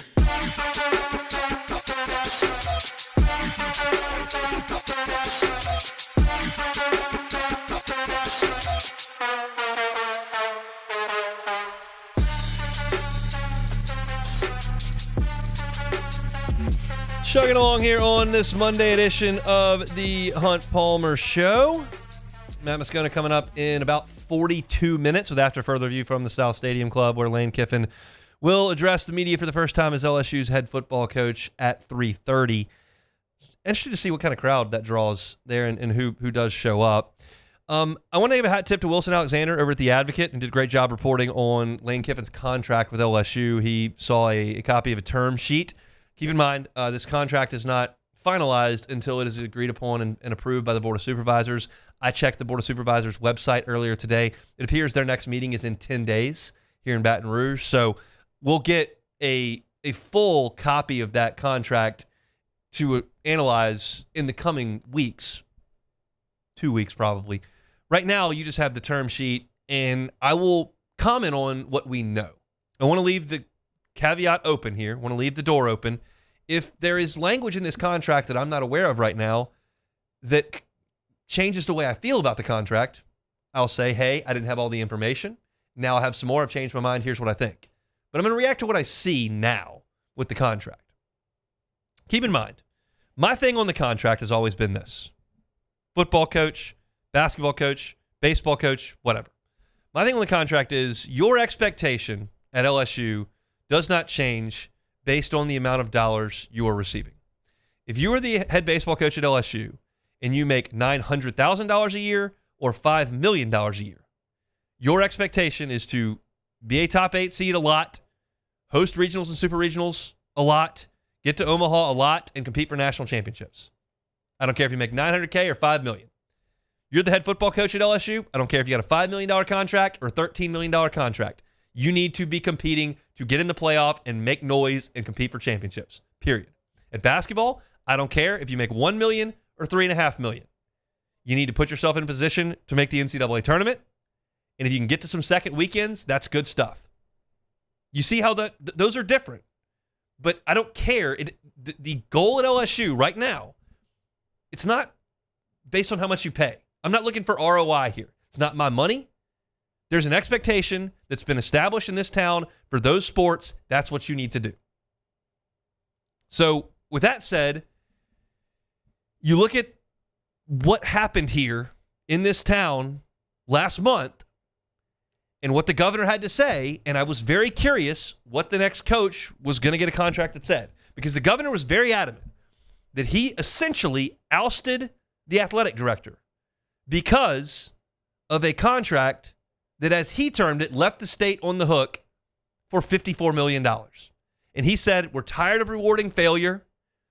We need to have contracts that read differently, that are incentive-based, and we're not going to fall into this pattern that Scott Woodward has put teams into. That's what the governor said. And keep in mind, I don't have a problem with not handing out monster buyouts for people not to coach. Like, I think it's bad if a university has to pay a bunch of money for someone not to work. Ed Ogeron, $17 million. Brian Kelly, $800K a month for 6 years. Like, that's not great. Not good money management. But the fact of the matter is that I've always said, you're in a marketplace and you're competing with Florida for Lane Kiffin. Like, that's obvious. He sent his family to both places. So this idea that, hey, I don't really like the way that we structured this contract. Hey, Lane, can you come coach us? We'll pay you $500,000 for every win. And if you win the SEC, we'll give you $3 million. If you win the national championship, we'll give you $5 million. Like, come coach for us. Meanwhile, Florida says, hey, we'll give you 7 years, $90 million, 90% buyout like everybody else. Come on. Like, you're going to lose. So it's a reasonable thing to say, I don't want to pay coaches not to work. I agree with that, what the governor said.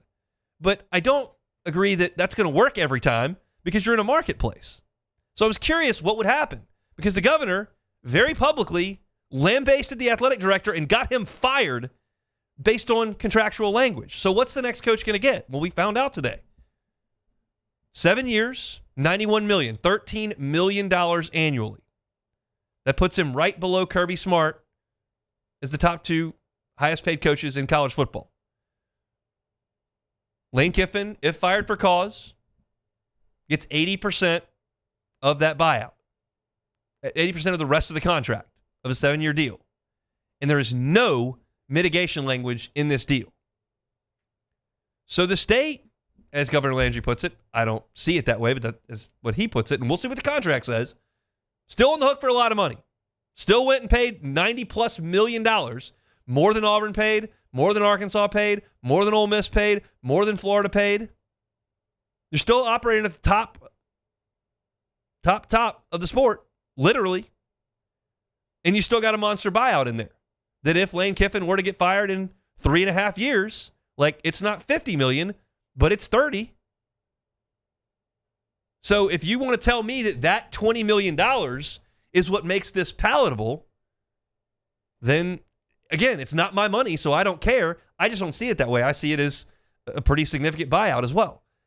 And so it all goes back to the fact that this whole thing that went on in early November didn't sit well with me, and I found it extremely disingenuous. But you got the coach you wanted. And as I said to start the show, as I said back at the beginning of November, and as I'll say now, this is a results thing. It's not a process thing. And I'm not the one that's paying Brian Kelly $54 million, and I'm not the one that paid Ed Orgeron $17 million, and I'm not the one that's on the hook for Lane Kiffin's deal. And if there are boosters who feel a certain way about those contracts, then they absolutely have it within their right to express displeasure and to manipulate the stakes. But as far as where I'm sitting, Joe Fan, where most of you are sitting, Joe Fan, I don't care what the coach makes. If you have the money, go get the best coach. And guess what? LSU's got the money. In December, LSU will cut checks to Ed Orgeron, to Brian Kelly, and to Lane Kiffin. It's the last Orgeron check, so it only happens once. But you're going to pay 3 coaches this month. And if you have the money, I'm not going to complain about it. But this notion that the governor had it nailed and that we're going to have to change the way contracts are written, I think that was disingenuous. And I think that the proof is here. Now, again, to repeat myself, if you think that that difference in $20 million is the threshold with which you are comfortable with this contract and the other one was unacceptable, then that's your opinion. And again, it's not my money, so you're free to have that opinion. Just to me, this deal where we're just going to put a bunch of incentives in it and pay a low base salary with no exposure to the school if things don't go well, that just never was going to work in a marketplace. Like, yeah, you could go hire somebody. You could go get the head coach, whoever's coaching Northwestern State, say, hey, man, you want this gig for $2 million a year, no buyout? He'd probably take it. But that's not your hiring. You're going to get the number one coach in the coaching carousel. You got to pay up, and LSU did. And once again, LSU needed the money to buy out Ed Orgeron. They did it. They needed the money to pay Brian Kelly, and they did it. They needed the money to buy Brian Kelly's coaching staff out, and they did it on the defensive side. They needed the money to hire a new defensive staff. They did. They needed to find the money to buy Brian Kelly out, and they did. And they needed the money to outbid Florida for Lane Kiffin, and they did. And oh, by the way, they needed the number one portal class last year, and they got it. I'm just not here to cry poor about LSU football and its booster base and its ability to do things at the top of the sport. I'm not here to cry poor. We can sit there and say you'll never keep up with A&M, you'll never keep up with Texas, you'll never keep up with Ohio State financially. This is not on the scoreboard. This is financially. And maybe that's true. There's no evidence of it. The evidence suggests LSU can go get players. The evidence suggests LSU can go get coaches. The evidence suggests LSU can buy coaches out. The evidence suggests that they can build facilities. The evidence suggests LSU can keep up financially. Now, it's Lane Kiffin's job with his new paycheck to go out there and keep up on the scoreboard. And Brian Kelly didn't do enough of that. And Ed Orgeron, after 19, didn't do enough of that. And because they didn't do enough of it on the scoreboard, LSU found the money to move on. And that until that's proven otherwise, that's what I'm going to work off of. That the money's there, it's just about going to win. And now, despite whatever process, whatever contract negotiation, any of that, you've got an athletic director, you've got a football coach, you've got a direction. There's a lot of optimism here. I think it's going to be an exciting time for LSU football. I think Lane Kiffin's going to win a lot of games at LSU. I think he's going to win a lot of games at LSU. Because when you start to look at these offensive numbers and you start to think about the talent that comes through those turnstiles, comes out of that tunnel, it's an exciting deal for LSU football. Lane Kiffin will meet with the media 1 hour from right now. When we come back, Denton Day, SiriusXM's College Football Overtime. We'll get out of the purple and gold bubble. We went to Oxford a little bit earlier. We'll go national with Denton Day next. The Hunt Palmer Show. This menu is a masterpiece. Delivers every time. This is the worst party ever. Raisin Cane's! Let's go! The party is saved! Peter, Mr. Billingsley. Celebrate the holidays with Raisin Cane's Chicken Fingers. One love. Lock Meredith, Sean Fagan and Associates has won for our clients over $175 million over the decades. But our greatest success is our clients who have chosen and trusted us to help them. Whether you hire us at all, give us a call. You've got nothing to lose. Hi, I'm Sean Fagan. If you get injured, you could be staring at medical bills, repair costs, and lost income. Life can be turned upside down. At Lock Meredith, Sean Fagan and Associates, we'll work to turn your world right side up. Hire us, and like thousands of our clients, you'll be glad you did.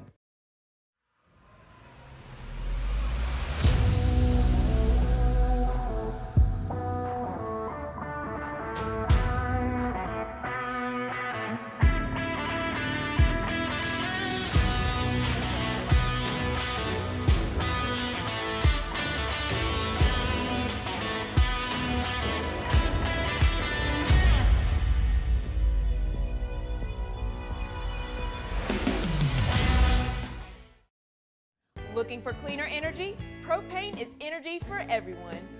Propane water heaters are very cost efficient, and the savings are even greater with a tankless propane water heater. We all know that Louisiana propane is a safe and environmentally friendly fuel. So why not go green while you save some green? I'm Miss Louisiana, Gabrielle McLeod, and for more information, visit louisianapropane.com. Attention diesel mechanics. River Parish Contractors has an immediate full-time opening with benefits. Valid licenses and TWIC card is required to apply. Call or text Big Jake today at 985-479-9858 or go to rpcontractors.com and click on Apply Now. Come be part of the team that values hard work, has a high standard of excellence, and delivers projects on time and safely. River Parish Contractors. Let's get building. BRAC teamed up to reimagine your parks, and you imagined big. With your help, we went to work, creating 12 beautiful community parks across the parish. A family-sized water park, miles and miles of trails, and parks just for your dogs. There are more places to splash, to explore, to run wild, and even soar. You imagined, we delivered. Gold. BRAC, your #1 park system in the nation. These ice cubes could have been a thankless bed for an all-you-can-eat salad bar. But instead, they cradle and cool the crisp, refreshing Dos Equis. Nicely done, ice cubes.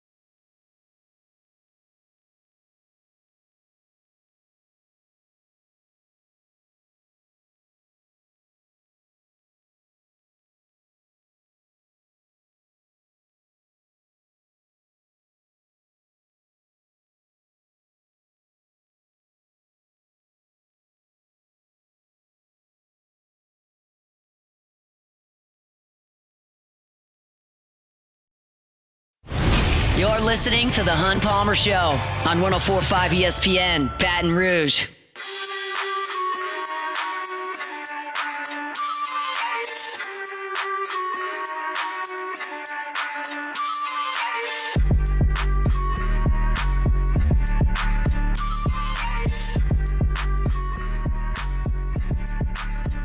So as I do, have listened to a lot of Ole Miss content in the last 5-6 days.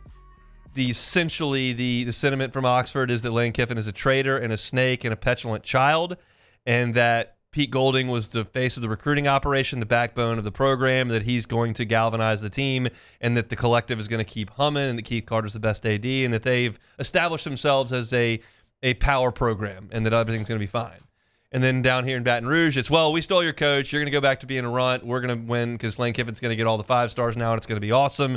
Nobody seems to have any gray area. And you've heard from me. You've heard from Oxford. We talked to Michael Katz a little bit earlier. Let's get a national perspective from Denton Day, SiriusXM's college football overtime every single Friday and Saturday in the evenings. Let's talk national, Denton. What's the vibe surrounding this entire situation? I'll leave it open-ended, and then we'll get into more specifics. I would say there's definitely people that are trying to vilify Lane Kiffin. I'm not necessarily one of them. I love watching great offensive minds do their job, and he is, he's one of the top ones in the sport. I think he didn't handle himself the best of ways. I do not believe that he waited all the way until Saturday or then Sunday to make a decision. I think that decision was made weeks in advance, but I think the overall feeling is that more towards the negative just because of the way that he handled the entire situation. Yeah, that's what I said. I haven't heard a lot of that in Baton Rouge, but I said, look, when you decided it was going to be LSU, which I don't think was Saturday, you got to leave your keys on the desk, pack the bags, and go. And it's okay to want to coach the team in the playoff. You built the team, but that's not realistic. You can't let the fox in the hen house. You can't have LSU's coach walking around Ole Miss's facility for a month trying to to recruit, and that just can't happen. So he needed to pack it up and leave, and he didn't. And I didn't think he handled that great. How do you think Ole Miss handled it? I think they handled it the best that they could. I still think they wanted to do what they thought was right, which is not expose their guy in the hope that maybe something would change and they could convince him. So I kind of understand their thought process there. But here's the thing, and this is the unfortunate reality that those in Oxford have to deal with. You're not on the same level as LSU. So when LSU comes a knock-in, the guy's going to go. That's going to happen with every single coach in that position. You're a good team in the SEC, but LSU, in terms of the job, is a great job, not just in the SEC, but in the entire country. So when they come knock-in and you know that he's leaving and you started to feel like he was leaving, you should have just, we talked all about ultimatums, right? There should have been the ultimatum of like, hey, make your decision, and then, like you mentioned, take the keys, get out of here. This is not your house anymore. How do you think he'll do at LSU? I think he'll do well because I think he is more interested and more invested in actually winning. We've heard a lot of stories about Brian Kelly. I'm sure you have heard significantly more on and off the record than I have, but it was very clear, at least towards the end of the tenure of Brian Kelly, that he really liked some of the things that LSU provided that were off the field. He liked to golf. He liked to go to the beach, and I can't blame him. I'm not a golfer, but I do like going to the beach, so I would like to go to the beach too more frequently, but I do feel like Lane Kiffin is more invested in winning than Brian Kelly was at LSU. And when you have the kind of resources that LSU has, that's a very positive thing. And I'm hoping, this year was a great example where the defense for Ole Miss was good and the offense was really good. If he can marry those two things at LSU, we've seen what that team can be when the defense is just average with a great offense. So I think he'll be able to do that. And I would assume that at least, maybe not in year number 1, but in year number 2 and year number 3, they are going to be college football playoff contenders. What does your gut tell you about the future of Ole Miss football with Pete Golding now it's the head coach? You are a silly goose if you are betting anything regarding Ole Miss in the college football playoff. That's not even meant to be disrespectful to Pete Golding, but this is an offense-first team, and a majority of that offensive staff is now not there anymore. They should be thanking Alabama for beating Auburn, because if they would have went in to the SEC championship game where you got to see what they looked like without Lane Kiffin, which I'm expecting to be not very good, they would not have made the college football playoff. They would have got FSU'd. So that's obviously not going to happen, but my expectations are not very high because I legitimately do not know if they have a competent play call. Play calling is a tough thing. You know this, I know this. It's not just playing Madden, right? There's a lot that goes into it. They don't have a guy that can do it at a high level right now. It's going to be very, very difficult on the offense. I'm curious to see what Charlie Weiss's future holds. He got on the plane, came with Lane Kiffin, was in Baton Rouge in the facility last night. There are now rumblings out of Oxford. There's optimism he will at least come back for the college football playoff, if not full-time as Pete Golding's offensive coordinator. So that's a big chip that is yet to be played, and I'm curious to see how that works out. What do you make of the entirety of the coaching carousel, especially in the SEC that we saw really mostly on Sunday? It moved fast, man. It moved really, really fast. I don't know. I should have made a note about this in 2021 because I remember when the Lane Kiffin domino fell and then Brian Kelly was after that and then Billy Napier was after that. I remember that felt fast, but maybe just because I happened to be on Twitter, but it felt like in 30 minutes, 6 jobs were filled. And I was like, it was pretty crazy. I think a lot of good coaches are going to get upgrades. I don't think that necessarily means that those programs are going to be better off. I know the JMU guy just left for UCLA. Honestly, it's easier to win at JMU than it is at UCLA. I think he's in for a little bit of a tough spot there. I kind of like Golesh to Auburn because I do think Auburn, if you are, shall I say, smart and don't like to golf, you can win there. So I think he has all of the tools necessary, but it's not like he was this badass in the group of 5, for 6-7 years. He was good this year, good last year, but so there's still some questions there. But I do like that hiring, and then Summerall to Florida, I think is a good move as well. We'll just see if Florida has actually fixed the issues that have hindered them over the past few years. Contention is kind of up in Fayetteville that they got the last of the scrap heap, given Silverfield to come from Memphis. Is that the way you feel about it? Yeah, but what do they expect? Yeah. I mean, you thought you were going to beat out Florida or Auburn? I mean, come on, like, be realistic now. These SEC teams, some of them, not all of them, but some of them think that they're just a little bit of a bigger dog than they actually are. I think the guy they got's a good coach, but, like, come on now. You thought you were going to beat out Auburn? So I'm curious what you think Penn State is now going to do. That has been a multi-million-dollar question. My gut feeling tells me it's going to be Hartline, the offensive coordinator and mega recruiter at Ohio State. Really great offense, or really great wide receiver coach for a long time, and has kind of been the backbone of their recruiting. So he feels like the best option. I know there was maybe a little bit more to the Kalen DeBoer situation that it kind of made its way to the internet a few weeks ago, but I don't anticipate that he's going to leave Alabama for Penn State. That would be kind of silly. So it feels like Hartline is going to be the guy, unless they can, I don't know, maybe take a big swing that nobody's thinking about. But at this point, like, I don't know who a big swing that nobody's thinking about would even be. All right. I'm curious your thoughts as we transition back to LSU to close things out here. The thought in the line that everyone used about LSU for the last, umpteen years, that the last three coaches won a national championship. You saw Nick Saban win one, you saw Les Miles win one, you saw Ed Ogeron win one, and then Brian Kelly came in, and you're like, well, this guy has won everywhere, like he's clearly going to win, and he didn't. And then Lane Kiffin won at FAU and won big at Ole Miss, and what if he doesn't? Would that be a stain on the LSU job if two guys that had been high performers elsewhere didn't win in Baton Rouge? So it depends what would be the lead up to that. Like with Brian Kelly, I feel like he is a situation to where we now know more of what went on behind closed doors, which was that he was maybe more complacent than he was hungry. If Lane is trying his absolute damnedest and they just can't put it together, then that's going to be a stain. Now, if Lane Kiffin gets in his own way and it's just the demons of Lane Kiffin that have kind of followed him, demons is a tough word, but just for the sake of, using some personification, if it's some of the things that have plagued him at other places that have reemerged and it's the immaturity that I kind of thought was done, if that is what cost him, then that's not a stain on LSU. That's just a guy. So I don't think if Lane Kiffin doesn't win a championship that LSU is a stunted job by any stretch of the imagination. I think as soon as that job opens, there's going to be another big coach that is going to be racing to sign the check. We shall see. I talked about money in the last segment. LSU always seems to find it, and they certainly did. $91 million of it for Lane Kiffin, who will be introduced as the next head coach at LSU in 45 minutes. Denton, we appreciate the time. We'll talk again next week, and we're looking at a playoff. Yep, Hunt, appreciate it. Denton Day, SiriusXM's College Football Overtime. About national championships, maybe I'm too cautious. Like, I get the questions about, is Jay Johnson going to pass Skip Burtman? I'm like, man, it's really hard to win these. It's really, really hard to win a national championship.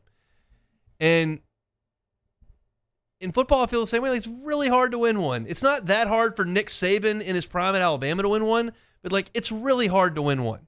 And so I feel like the chalk is that, no, Jay Johnson's not going to pass Skip Burtman. The chalk is that Lane Kiffin's not going to win a national championship at LSU. I'm not saying he can't. It would not surprise me at all if he did. It's just a very hard thing to do. But I understand it's the standard. I'm curious. I might put that on as a Twitter poll. Like, will Lane Kiffin win a national championship at LSU? And I realize that most of the people that follow me on Twitter are big LSU fans, and that the overwhelming majority will say that he will. And it's not that I disagree with that, but it is very hard to win a national championship. And I think sometimes we lose sight of that at LSU because if you've been around for the last 20 years, like, you've seen a good bit of them. But it's a tough thing to do. We'll see if he can get it done. That's clearly why he's coming. He's not coming here because of the money, I don't think. I think he's coming here because he thinks he can get better players and has a better chance to win a national championship. And it goes back to my comment last week about, maybe he's looking at this team and going, yeah, they're a playoff team. Yeah, we're 11-1. But can we beat Ohio State? And some people are like, has nothing to do with it. I'm just curious. Maybe it does. Maybe he thinks they're good, gotten some breaks, won enough games, but we're not good enough to win the game. Maybe. They didn't win at Georgia this year. Had a 9-point lead in the second half. We'll see. Lane Kiffin in front of the media in 45 minutes. We'll come back and close out the show next. The Hunt Palmer Show. First American Bank and Trust, newest sponsor here at the Hunt Palmer Show, and it's been great getting to know the folks over at First American Bank and Trust. That's what you're going to get when you do business with them. If you are looking for a commercial loan, I highly, highly recommend you go see the folks at First American Bank and Trust.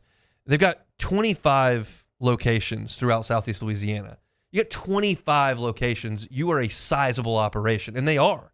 And they can handle whatever commercial loan you're looking for. But they also maintain that small town feel. They're here in St. John Parish. They're here in Lafourche Parish. They're here in Terrebonne Parish. They're over in Dutchtown and Hammond. They're up in St. Tammany Parish as well. It's a small town feel. You're going to work with local decision makers. You're going to get a local call center. You're not going through Atlanta. You're not trying to figure out the website and see if you can get somebody back. No, you're going to get someone who's right here in Southeast Louisiana. But you understand that you're working with a sizable operation that's been doing it here in Southeast Louisiana since 1910. That is 115 years. It's First American Bank and Trust. Looking for a commercial loan, reach out to them. First American Bank and Trust. Attention diesel mechanics. River Parish Contractors has an immediate full-time opening with benefits. Valid licenses and TWIC card is required to apply. Call or text Big Jake today at 985-479-9858 or go to rpcontractors.com and click on Apply Now. Come be part of the team that values hard work, has a high standard of excellence, and delivers projects on time and safely. River Parish Contractors. Let's get building. Hi, this is Beth Serena. Welcome to my pool.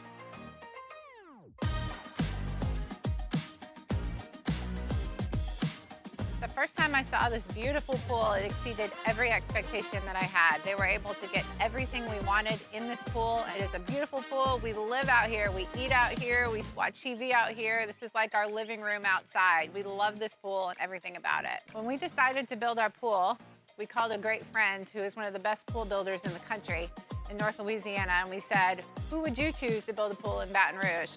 And without a hesitation, he told us Russell Pools. He said their history, tradition of great builds, great pools was unmatched. So of course, who did we call? Russell Pools. The advice I would give to anyone looking to build a pool is first call Russell Pools. They'll do an incredible job. It'll be incredibly organized. It'll be time efficient. And you will have your pool in no time.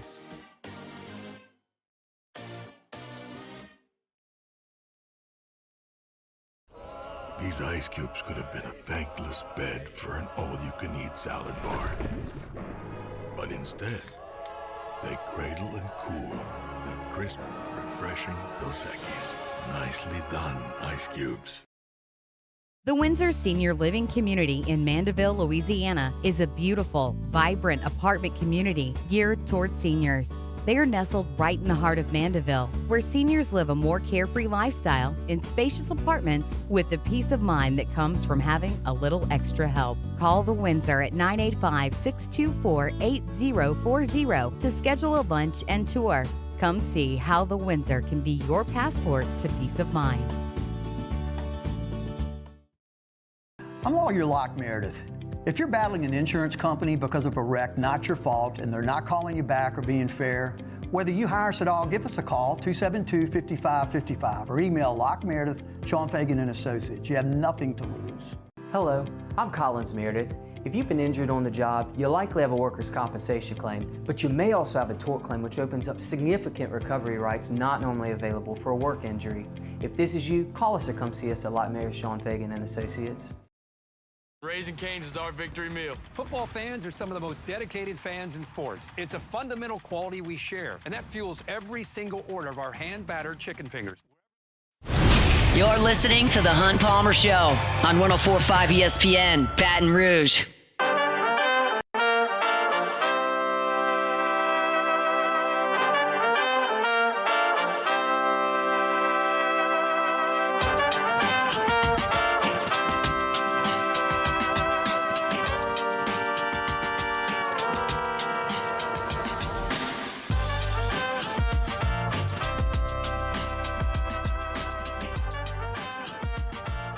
We didn't have enough time to talk about the Saints, Jordan.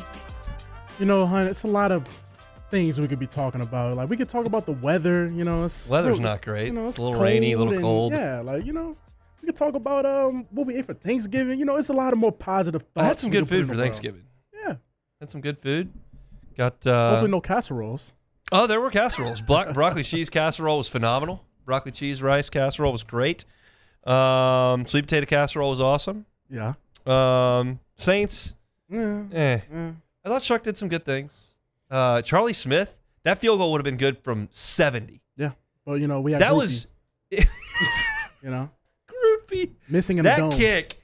I mean, there are rarely field goals that pique my interest. When you considered how far it was, and then where it hit the net, I was like, my God. Yeah. Groupie was missing him from 38. In the dome. In the dome. So Kool-Aid made a couple plays. Caught a Vele looked okay. Vele looked good. I liked that. He's got some ability. He's got something the other receivers don't have. He's big. Olave Cam Jordan still can't climbing up the Olave needs to catch that ball at the end. That would have won the game, obviously. Yeah, but they lost as they do. And you know what? Losses are okay because you're now picking number 2 in the draft, which is okay. That's what we need. Take it or leave it? Yeah, we got it. Let's go. My fault. Take it or leave it. Take it or leave it. Presented to you by Flight by Yingling, the next generation of light beer, crafted by America's oldest brewery. Today's hottest stories in sports, news, and sometimes even Hunt's life. The question is, will he take them or leave them? Flight by Yingling, the next generation of light beer. Delicious, delicious flavor. Only 95 calories, 2.6 carbs. Looking for something refreshing, delicious. Light by Yingling. It's the next generation of light beer. Okay, so we're going to start it off with Saturday. Ohio State beat Michigan 27-9, and at the end of the game, Ohio State players were having a party. They were in the crowd. They were doing all this on Michigan's field. Michigan refused to leave the field because they knew Ohio State was trying to plant the flag at the M in the middle of the field. But the coaches had to sit there and make everybody disperse and whatnot. But playing defense after the whistle, take it or leave it. I'm okay with it. I mean, I think it's a little bit silly. I think it's a little bit silly. Hey, this is my personal opinion. Yes. This will be way in the minority. Way in the minority. Not a fan of it? I don't really care if an Alabama player takes a flag and jams it on the ground at the 50-yard line. They're not going to like this one, Hunt. I don't care. I care if we lose to Alabama. Yes. But, whether or not he takes a flag and does, you stomp on the eye, I don't care. Go do whatever you do. I don't care about that. So I'm okay if the Michigan players, it's something prideful to them that they want to stand there, and they're not seeking a confrontation. They're just diffusing one. I'm okay with that. I would think it was ridiculous if they went and fought, but I don't really care about this metaphorical stupid thing where you're jamming a flag onto the ground. I don't think you've claimed the stadium. You won the game. Oh, they was ready to brawl. If Ohio State would have did it, they were definitely going to brawl. So, speaking of Ohio State, a massive receiver U battle happened yesterday between Ohio State's Jackson Smith-Njigba and LSU's Justin Jefferson. JSN, who leads the NFL in reception yards, finished the game with 2 catches for 23 yards, while the legendary Justin Jefferson finished with 2 catches for 4 yards. Whoa. All-time battle, take it or leave it. I'll leave it. They got some work to do there. Got to get him the ball a little bit better. 2 catches for either one of those guys. It's 2 just catches. Not a very efficient day. But yeah, that's not great. Smith-Njigba is quietly, I don't know how quietly it's been. He's been leading the NFL in receiving yards, but he's had a monster year, and he needs to be in the conversation with those guys at the top of the sport with the LSU guys. So he's been awesome. And the reason why I even did this because this is a very critical part in the fantasy season, as sure you know, is. And I know that lost somebody to the matchup. I have Zay Flowers on my team. Hunt. Me too, brother. And I have Amon-Ra St. Brown. I don't know what Double he did. zeros. Zay Flowers literally got less points in his game over the weekend than Keller Palmer. Keller Palmer is 9 months old and cannot sit up very well. Yeah. And he had 0 this week, and Zay Flowers had -0.2. Oh, yeah. -0.2. Less than my infant. Yeah. Pitiful.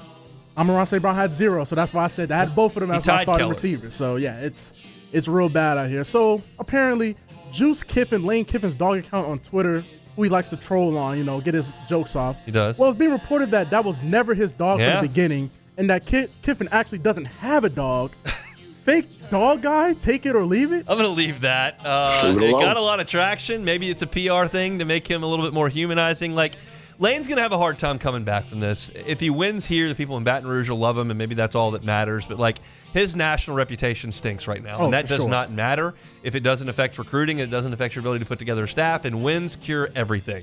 So if he wins games, it will be fine. But LSU is going to be the villain here with Lane Kiffin. Without a doubt. Because of how this has all gone down and the way the reporting has happened. It just is what it is. Now, that doesn't matter. I pulled for the villain when the whole time Will Wade was here. Guess what? They won a lot of games, and it was fun.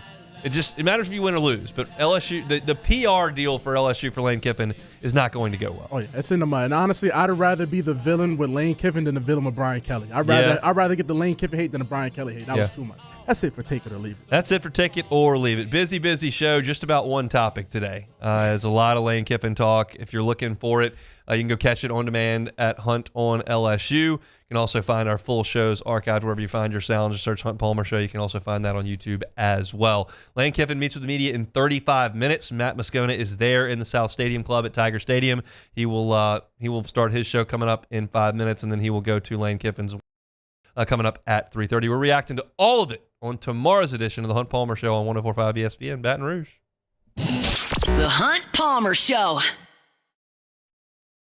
ED, low T, or simply seeking to optimize your health and performance? Goodwood Men's Sexual Wellness offers a